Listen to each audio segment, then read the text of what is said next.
डिसले गुरुजी, आपण बघितलं की किरण लोहारांचं म्हणणं आहे की 3 वर्ष प्रतिनियुक्तीवर होते आणि या 3 वर्षामध्ये 2 वर्ष तुम्ही हजर नव्हता. शाळेत 3 वर्ष हजर नव्हता, पण जिथं तुमची प्रतिनियुक्ती होती तिथंही तुम्ही गैरहजर होता, असं त्यांचं थेट म्हणणं आहे.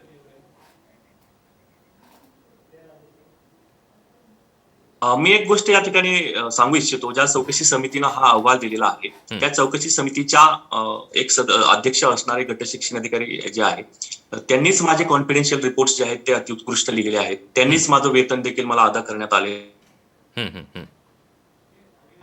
मग हे खूप कॉन्ट्रोव्हर्शियल आणि खूप विरोधाभास दिसतं माझ्या दृष्टीनं, हं, की हं. एका बाजूला समिती म्हणते की हे 3 वर्ष काम करत नव्हते, अनुपस्थित होते आणि त्याच वेळा त्याच समितीचे अध्यक्ष मात्र त्या शिक्षकाचे गोपनीय अहवाल जे असतात ते मात्र अत्युत्कृष्ट लिहितात हं, आणि त्याला मुदतवाढ देण्याचे जे काही शिफारसी केल्या जातात. हं, त्यामुळे मला अ, या चौकशी समितीसमोर जर माझं म्हणणं मांडण्याची संधी मिळाली, तर हं, मी माझे सगळे मुद्दे, माझ्याकडे असणारे पुरावे, सर्व पुरावे मी माझ्यासमोर मांडायला त्यांच्यासमोर मांडायला मी तयार आहे. हं, कारण हं, मला हे निश्चितपणे माहिती आहे, की मी माझं काम हं. त्या 3 वर्षात केलेलं आहे. म्हणून तर मला दरवेळी मुदतवाढ मिळाली म्हणजे आणि हे डिसले मुदतवाढ गुरुजी, तुम्ही देण्यासाठीची ते ते शिफारस. म्हणताय त्यामध्ये त्या अहवालामध्ये तथ्य नाही असं वाटतंय तुम्हाला? कारण 3 वर्ष, त्या 3 वर्षापैकी एकच वर्ष तुम्ही तिथं काम केलेलं आहे. शाळेत तुम्ही 3 वर्ष नाही, प्रतिनियुक्ती केली तिथं तुम्ही गैरहजर राहिला, असा जो आरोप केला जातोय किंवा अहवालामध्ये म्हटलंय, त्यामध्ये तथ्य नाही असं वाटतंय? तुम्ही 3 वर्ष प्रतिनियुक्त होता, त्यावेळेला हजर होता? Yes sir. Yes sir. मी 3 वर्ष प्रतिनियुक्तीवरती हजर होतो. 3 वर्षे मला जे काही काम करण्यासाठी आदेश देण्यात आले, त्या हं, त्या आदेशांचं मी पालन केलं हं, आणि त्या आदेशान्वये माझे सर्व काम आणि त्याचे अहवाल मी संबंधित अधिकाऱ्यांकडे सादर केलेले आहेत. हं, हं, आणि त्या चौकशी समितीकडून जर मला अजून परत काही त्यांचा माझ्याकडून पुरावे हवे असतील, हं. तर ते देखील मी पुरावे सादर करणार आहे. त्यामुळे मला अ, मूळ मुद्द्याला बगल देण्यासाठी असा मुद्दा समोर आणला जातोय, हे मला या ठिकाणी नमूद करावंसं वाटतं. हं, हं, मुद्दा हा रणजित डिसले याला अध्ययन रजा देणं हा होता. हं, पण तो मुद्दा आपसुकच बाजूला टाकून त्याच्याविरुद्ध आम्ही आता चौकशी करणार आहोत. तर माझं ऑब्जेक्शन त्याच्यावरती बिलकुल नाहीये. हं, चौकशी समितीनं जरी तसा अहवाल दिला असेल, तर मी माननीय मुख्य कार्यकारी अधिकाऱ्यांसमोर माझी बाजू मांडेन. हं. तर माझ्याकडे ते पुरावे आहेत. मी काम बरोबर. केलेलं आहे. मला वेतन मिळालेलं आहे. माझे गोपनीय अहवाल आहेत. जर एखादा कर्मचारी गैरहजर असतो किंवा हं, हं, अनुपस्थित असतो, तर हे 3 वर्षानं तर प्रशासन म्हणू हं, हं, शकत नाही ना. हं, हं, जर तो कर्मचारी 2-3 दिवस नसेल, तर त्या क्षणी त्याची जी काही नेमणुकीचा आदेश आहे, तो रद्द करून त्याला त्याच्या मूळ आस्थापनेला हं, कळवणं अपेक्षित असतं. तसं काही यांनी केलेलं नाहीये. हं, दरवर्षी हं, हं, माझं गोपनीय अहवाल यांनी उत्कृष्ट लिहिले आणि 3 वर्षानंतर तर असं म्हणणं, की नाही तो आता आमच्याकडे कार्यरत नव्हता, तर हे खूप कॉन्ट्रोव्हर्शियल आणि विरोधाभासी आहे. हं, हं, मी माझी बाजू चौकशी समितीसमोर आणि माननीय मुख्य कार्यकारी अधिकाऱ्यांसमोर पुन्हा एकदा मी मांडेन. हं. आणि मला हा विश्वास आहे, की मला योग्य वेळी आणि योग्य ठिकाणी न्याय मिळेल. अगदी डिसले गुरुजी, आपल्यासोबत डॉक्टर किरण लोहार सुद्धा आहेत, जे प्राथमिक शिक्षण अधिकारी आहेत. त्यांच्याशी सुद्धा आपण बोलणार आहोत. किरण लोहार, जे माझा आवाज पोहोचतोय?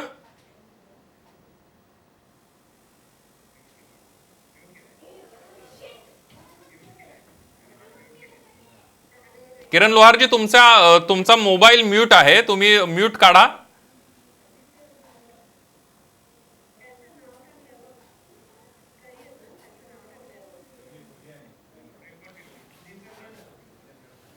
डिसले गुरुजी, आपण या सगळ्यामध्ये तुम्हाला असं वाटतंय का की या सगळ्या प्रकरणामध्ये एका कारस्थानाचा भाग म्हणून तुमच्यावर हे सगळं केलं जात आहे? तसं तसं समाज मनाची भावना आहे आणि WhatsApp ग्रुपवरती किंवा Facebookवरती तशा पोस्ट दिसतायत, की दुसरा वारे गुरुजी होण्याची चिन्ह दिसताहेत. अ, पण मी कायमच माझी भूमिका ही एका विशिष्ट मर्यादेमध्ये आणि विशिष्ट व्यासपीठावरतीच मांडत आलेलो आहे. त्याच्यामुळे माझं म्हणणं जे काय असेल ते मी मुख्य कार्यकारी अधिकाऱ्यांना देखील माननीय साहेबांना सांगेन, त्यांच्यासमोर मांडेन आणि आय एम शुअर की मला याच्यातून न्याय मिळेल. डिसले गुरुजी, तुम्ही राजीनामा देणार असल्याची सुद्धा बातमी आली होती, अशी माहिती होती. खरंच तुम्ही 2-3 दिवसांमध्ये या सगळ्या यंत्रणेला कंटाळून राजीनामा देणार आहात? हो, मी त्या मानसिकतेमध्ये निश्चितपणे आहे. कारण ज्या पद्धतीचे माझ्या कार्यप्रणालीवरती आणि अविश्वासाचं वातावरण तयार झालं, अशा वातावरणामध्ये चांगला शिक्षक काम करण्यासाठीचे पोषक वातावरण नाहीये असं मला दिसतं आहे. त्याच्यामुळे याच्या पुढचा निर्णय मला अ, अ, लवकरच घ्यावा लागेल. कारण अशा परिस्थितीत काम करत राहिलो तर माझं मानसिक जे वेलबिंग आहे ते ते फार चांगलं राहणार नाही. त्याचा परिणाम आपसुकच माझ्या अ, आरोग्यावर आणि माझ्या जीवनावर देखील होऊ शकतो. त्याच्यामुळे मला न्याय मिळाला ही अपेक्षा आहे, पण मला त्याच वेळी या शिक्षण व्यवस्थेमध्ये किती काळ राहावं हा देखील प्रश्न आहेच.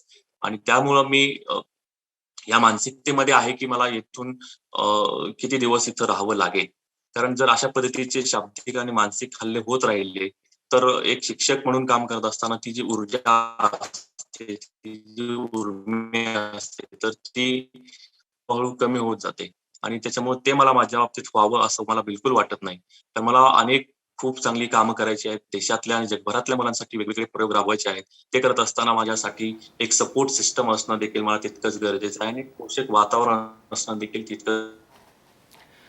अगदी डिसले गुरुजी, तुम्ही आमच्यासोबत असेच राहा. शिक्षण अधिकारी डॉक्टर किरण लोहार सुद्धा आपल्या सोबत आहेत. लोहार सर, माझा आवाज तुम्हाला पोहोचत असला तर असा एक प्रश्न विचारायचा आहे की डिसले गुरुजी 3 वर्ष प्रतिनियुक्तीवर होते. 11 वर्ष जुना अहवाल होता. त्यांनी सुट्टी मागितल्यानंतरच हा अहवाल बाहेर कसा आला? 11 महिन्यांपूर्वी शिक्षण अधिकाऱ्यांनी किंवा शिक्षण विभागानं का कारवाई केली नाही त्यांच्यावर? सर, ते ज्यावेळी रजेसाठी माझ्याकडे आले होते त्याच्या आधी ते मुख्य कार्यकारी अधिकारी महोदयांना भेटून आले होते.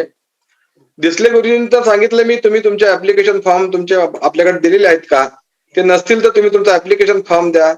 तुम्ही जिथे अप्लाय केलेला आहे अमेरिकेतल्या विद्यापीठामध्ये त्याचे प्रॉस्पेक्ट असेल तर जोडा. तुम्ही जे आता नमुना माझ्याकडे सहीला आणलेला आहे त्याचे एक डॉक्युमेंट्स माझ्याकडे देऊन ठेवा. आणि मग ह्या सगळ्या गोष्टी डिसले गुरुजींना मी सांगितल्या होत्या.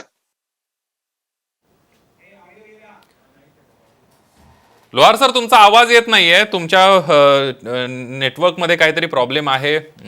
आपण त्यांची प्रतिक्रिया जाणून घेण्याचा प्रयत्न करणार आहोत. डॉक्टर किरण लोहार सुद्धा आपल्या सोबत आहे, जे प्राथमिक शिक्षण अधिकारी आहेत, आणि त्यांनीच ही प्रतिक्रिया दिली होती की त्यांच्यावर शिस्तभंगाची कारवाई केली जाईल. दुसरीकडे आपल्यासोबत डॉक्टर किरण लोहारांबरोबर डिसले गुरुजी सुद्धा आहेत, आणि डिसले गुरुजींनी आपली भूमिका सगळी मांडलेली आहे. कशा पद्धतीनं यंत्रणेकडून त्रास दिला जातोय हे सगळ्या महाराष्ट्रासमोर आहे. डिसले गुरुजींना राज्यभरातनं पाठिंबा सुद्धा वाढताना दिसतोय. मात्र या सगळ्यामध्ये शिक्षण विभाग डिसले गुरुजींना त्रास देण्याचा प्रयत्न करतोय का, असा एक सवाल महाराष्ट्रामध्ये उपस्थित राहिलेला आहे. डिसले गुरुजी, सगळ्यात महत्वाचा एक प्रश्न म्हणजे आता डॉक्टर किरण लोहारांचा आवाज आपल्यापर्यंत पोहोचत नाहीये, त्यांना विचारायचा प्रयत्न आपण करणार आहोत. तुमचं असं म्हणणं आहे की फक्त रजा मागितली, रजा द्यायला लागते म्हणून कुठल्या तरी एखाद्या प्रकरणामध्ये गोवायचं, 11 महिन्यांपूर्वीचा अहवाल बाहेर काढायचा आणि त्यावर चर्चा करायची, असं कुठंतरी चाललंय?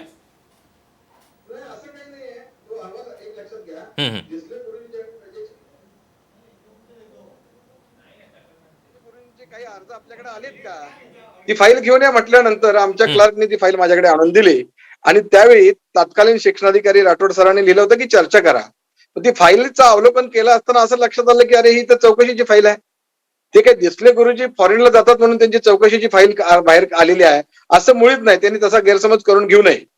डिसले गुरुजींनी रजेच्या संदर्भातली आवश्यक कागदपत्र पूर्तता केली तर आम्ही त्याच्यावर अजूनही निर्णय घेऊ शकतो. त्यामुळे सरांना माझी विनंती आहे की त्यांनी ते अर्ज आणि अर्जासोबत जे काही कागदपत्र आहेत ती तात्काळ जमा करावेत. आम्ही त्याच्यावर निर्णय घेऊ. पवार सर, दुसरा एक महत्वाचा मुद्दा मला असा विचारायचा आहे की डिसले गुरुजी, तुम्ही काल पण प्रतिक्रिया दिली होती की डिसले गुरुजी प्रतिनियुक्तीवर जिकडे होते प्रशिक्षण केंद्रामध्ये 3 वर्ष, त्यामध्ये पहिले 1 वर्ष होतं, त्यानंतर त्यांना मुदतवाढ देण्यात आली आणि त्यानंतर ते तिकडे हजर राहिले नाहीत, ते शाळेत सुद्धा हजर राहिले नाहीत. हे सगळं असताना डिसले गुरुजींचा असा सवाल आहे, जर एखादा शिक्षक हजर नसेल तिकडं तर एवढ्या दिवसानंतर चर्चा का होते? पहिला मुद्दा. दुसरा मुद्दा, त्यांची कामगिरी उत्कृष्ट, अशा प्रकारचे गटविकास अधिकारी अहवाल कसा देतात? जे गटविकास अधिकारी तुमची 5 सदस्यीय समिती आहे त्यामध्ये सुद्धा ते आहेत. आणि तिसरा महत्वाचा मुद्दा, जर ते हजरच नव्हते मग पगार कसे काय निघाले, यावर का शिक्षण विभागानं कधी कारवाईचा बडगा उगारला नाही, असा त्यांचा थेट विषय आहे आणि हे समजण्यासोग आहे. तुम्ही आता एक एक प्रश्न विचारा मला. पहिला प्रश्न विचारा. पहिला प्रश्न असा आहे की जी चौकशी समिती झाली, या चौकशी समितीनं 3 वर्ष, पहिला प्रश्न असा आहे की 3 वर्ष तुम्ही सांगितलं की प्रतिनियुक्तीवर होते, त्यातले काही काळ ते गैरहजर होते, ते शाळेत पण नव्हते आणि प्रतिनियुक्ती जिकडे केलेली होती तिकडेही नव्हते. हो, एक लक्षात घ्या, ज्यावेळी मी माझ्या समोर जो काल डिसले गुरुजींची डॉक्युमेंट्स घेऊन या म्हटल्यानंतर चौकशीचा अहवाल माझ्या समोर आला, त्यावेळी माझ्या लक्षात आलं की ते चौकशीच्या अहवालामध्ये असं स्पष्ट नमूद आहे की डिसले गुरुजी 3 वर्ष गैरहजर आहेत. आता ते विचारतात की पगार कसा काय काढला? पगार हा मुख्याध्यापक काढतात आणि मग ते गट शिक्षणाधिकारी यांच्या मार्फत आपल्याकडे येतो. आता डिसले गुरुजीचा पगार कसा काढला हे जर त्यांचं असं मत असेल तर तो कसा काढला याची पण चौकशी करू आणि त्याला निश्चितपणे त्याची वस्तुस्थिती आपण आपल्या माध्यमांच्या समोर आणूया. दुसरा प्रश्न विचारा सर. प्रश्न असा आहे की डिसले गुरुजी जर गैरहजर होते तर त्यांची उत्कृष्ट कामगिरी म्हणून कसा काय त्यांना म्हणजे अहवाल पाठवला जातोय किंवा जे उत्कृष्ट कामगिरी म्हणून त्यांचा गौरव कसा करण्यात आला त्या काळामध्ये 3 वर्षाच्या काळामध्ये डिसले गुरुजींचं असं म्हणणं आहे. नाही मला पण तेच कोडा आहे की जर देसले गुरुजी शाळेमध्ये होते तर त्यांनी जे सादर केलेले व्हिडिओ आहेत ते त्यांच्या शाळेतले का नाहीत? कारण बऱ्याचशा माध्यमांकडले व्हिडिओ माझ्याकडे आहेत काय, तर त्याच्यामध्ये त्यांच्या शाळेतलं कुठे चित्रीकरण दिसत नाही पर्यतेवाडीचं. तर ठीक आहे, त्यांनी काम केलं असं म्हणताय तुम्ही, तर 3 वर्ष जर शाळेतच नव्हते तर जिल्हा परिषद शाळेमध्ये काम कसं केलं हा पण प्रश्न आहे, त्याची पण आम्ही चौकशी करू ना. अगदी डिसले गुरुजी सुद्धा आपल्या सोबत आहे. डिसले गुरुजी, आपण बघितलं डॉक्टर लोहार काय म्हणतायत, तुमचे शिक्षण अधिकारी आहेत आणि त्यांनीच या सगळ्या प्रकरणामध्ये शिस्तभंगाची सुद्धा कारवाई होईल अशा प्रकारचा आणि तुमचा अहवाल त्यांच्याकडेच पहिल्यांदा आला. यावर तुमचं काय म्हणणं आहे? ते म्हणताय 3 वर्ष शाळेत नव्हते, कसा आता पगार मिळाला याची पण चौकशी करावी लागेल. डिसले गुरुजी. माझं म्हणणं मी लेखी समिती समोर निश्चितपणे मांडेन. जशी चौकशी समितीचे आदेश मला प्राप्त झाले की त्या चौकशी समिती समोर माझं जे काही माझ्याकडे जे पुरावे आहेत ते पुरावे मी चौकशी समिती समोर ठेवेन आणि त्यानंतर मला वाटतं की मला न्याय मिळेल. लोहार सर, माझा आवाज येतोय तुमच्यापर्यंत? हो, मी बोलतोय आता तुमच्याशी. मला एक सांगायचं आहे, दिसले सर म्हटले की चौकशी समितीने मला विचारणा केल्यानंतर मी माझे मुद्दे मांडेन. ऑलरेडी ते मुद्दे मांडून झालेले आहेत. चौकशी समितीचा अहवाल माझ्याकडे आहे आणि शिस्तभंग वगैरे म्हणतात ते सद्यस्थितीत तसं काही नाही. आम्ही ते जो चौकशीचा अहवाल आहे तो चौकशीचा अहवाल मुख्य कार्यकारी अधिकारी यांच्याकडे पाठवून मग आम्ही निर्णय घेऊ. सद्यस्थितीमध्ये त्यांच्यावर कोणत्याही प्रकारचा शिस्तभंग किंवा कार्यवाही झालेली नाही. अहवालावर निर्णय होईल, अजून तो व्हायचा बाकी आहे. निर्णय झाल्यानंतर आम्ही तुम्हाला कळवू ना. निर्णय होण्याआधी शिस्तभंग झाला, त्यांना कामावून काढले, असं अशा प्रकारच्या चर्चा ज्या बाहेर होतात त्या कृपया होऊ देऊ नका प्लीज. अगदी दुसरं डिसले गुरुजी, तुम्हाला आतापर्यंत तुम्ही म्हणाला ज्या पद्धतीनं की या जी 5 सदस्यीय कमिटी नेमण्यात आलेली आहे यांच्यासमोर तुम्ही तुमची बाजू मांडली आतापर्यंत एकदा तरी? आता आवाज बंद झालाय. हा, तुमचा आवाज येतोय डिसले गुरुजी. बघा, चौकशी समितीचे काय म्हणणं आहे ते चौकशी समितीनं अहवालासमोर मांडलेलं आहे. पण माझी जी बाजू आहे ती चौकशी समिती समोर मी मांडण्याला कधी पण तयार आहे. नाही, पण तुमचे आतापर्यंत तुमचं म्हणणं तुम्ही आतापर्यंत एकदाही चौकशी समिती समोर मांडलेलं नाहीये? चौकशी समितीतल्या सदस्यांनी तुमच्याशी बोलण्याचा प्रयत्न केला नाहीये या सगळ्यामध्ये? चौकशी समितीनं जे काही त्यांना म्हणणं मांडायचं होतं ते माझ्या मुख्याध्यापक जे आहेत त्यांच्याकडून त्यांनी ती माहिती घेतलेली आहे. पण मला चौकशी समिती समोर माझं म्हणणं मांडण्याची कागदपत्र आणि माझ्याकडले पुरावे सादर करण्याची संधी ही मिळालीच पाहिजे असे माझे म्हणणं आहे. कारण हे बघा, कारण काय लक्षात दिसतंय मला की ज्या पद्धतीनं उत्सुकता दिसते की आपल्याला कारवाई करायची आहे आणि त्या पद्धतीनं एक प्री डिटर्माइंड माइंड दिसतं की आपल्याला कुठंतरी कचाट्यात सापडून एखाद्या व्यक्तीला. अगदी डिसले गुरुजी, तुमचा मुद्दा लक्षात आला. किरण लोहार सर सुद्धा आहेत. लोहार सर, सगळ्यात महत्वाचा मुद्दा म्हणजे एक थोडक्यात मला सांगा की डिसले गुरुजी म्हणतात आतापर्यंत आपले पुरावे सादर करण्याचा कमिटी समोर मुख्याध्यापकांनी त्यांच्याबद्दलची माहिती घेतली, मात्र त्यांच्याकडे त्यांना बोलण्याची संधी कमिटीने दिली नाही किंवा त्यांचे पुरावे अद्यापर्यंत घेतले नाहीत. सर, कमिटीच्या रिपोर्टमध्ये स्पष्ट म्हटलंय की त्यांनी त्यांच्याकडे पासपोर्ट इतर त्या पुरस्कारासाठी केलेल्या कामाची मागणी केली होती, परंतु यांनी अद्याप ते दिलेले नाहीत आणि तसंच चौकशी समितीच्या अहवालामध्ये नमूद आहे. त्यामुळे ऑलरेडी चौकशीमध्ये देसले गुरुजींचं रिटर्न स्टेटमेंट आहे काय, आणि त्याच्यामध्ये देखील चौकशी समितीच्या अहवालामध्ये स्पष्ट नमूद आहे की यांनी कुठल्याही प्रकारचं म्हणजे जे डॉक्युमेंट्स आहेत, कागदपत्र आहेत, ती चौकशी समितीला सादर केलेली नाहीत आणि तसा अहवालामध्ये नमूद आहे. तो अहवाल आम्ही मुख्य कार्यकारी अधिकारी महोदयांकडे. अगदी लोहार सर, जाता जाता तुम्ही शिक्षण अधिकारी म्हणून काम करता. एक अशी चर्चा आहे की डिसले गुरुजी जागतिक ख्यातीचे शिक्षक आहेत, शिक्षण अधिकारी किंवा शिक्षण विभाग त्यांच्यावर जाणीवपूर्वक असा त्यांना त्रास देण्याचा प्रयत्न करतोय, अशी एक लोकभावना निर्माण झाली. तुमचं काय म्हणणं आहे? काही नाही आहे, तर तसा त्यांचा गैरसमज आहे. तो गैरसमज त्यांनी डोक्यातून काढून टाकावा. तसं त्यांनी माझ्याकडे अजूनही रजेच्या संदर्भात जे काय मी आवश्यक कागदपत्र मागवलेले आहेत ती त्यांनी जमा करावीत. आम्ही त्याच्यावर निर्णय घेऊ. सरांनी असं डोक्यामध्ये घेण्याचं काही कारण नाही आहे. फक्त त्यांना मी परवाही सांगितलं होतं आणि ते त्याच्याही आधी माझ्या 3-4 वेळा येऊन भेटून गेलेले आहेत. त्या दरम्यान जर त्यांनी मला कागदपत्र दिले असते तर आपण अजूनही त्याच्यावर निर्णय घेऊ शकतो. अगदी त्यांना त्याला त्रास रजा देण्याचा मिळेल, त्यांच्यावर कोणताही हेतू कोणतीही नव्हता. कारवाई होणार नाही आणि तुमचं शिक्षण विभागाचंही सगळ्या शंकांचं निरसन केलं जाईल अशीच अपेक्षा करूया. डिसले गुरुजी आणि डॉक्टर किरण लोहार सर, आपल्या दोघांचे धन्यवाद. तुम्ही साम टीव्हीशी बोललात त्याबद्दल. आपण बघितलं जो काही वाद निर्माण झालेला आहे, ग्लोबल पुरस्कार मिळवलेले रणजित सिंह डिसले यांनी रजेसाठी अर्ज मिळाला, त्यांच्या चौकशीचा अहवाल बाहेर आला आणि यानंतर राज्यभरामध्ये एक चर्चा सुरू झाली की डिसले गुरुजींना अडचणीत आणण्याचा प्रयत्न केला जातोय का. ज्या शिक्षणाधिकाऱ्यांनी या चौकशीचा अहवाल बाहेर आणला ते शिक्षण अधिकारी किरण लोहार सुद्धा आपल्या सोबत होते आणि डिसले गुरुजी सुद्धा आपल्या सोबत होते. यानंतर या बुलेटिनमध्ये इथंच थांबूया. ताज्या बातम्यांसाठी पहा फक्त साम टीव्ही.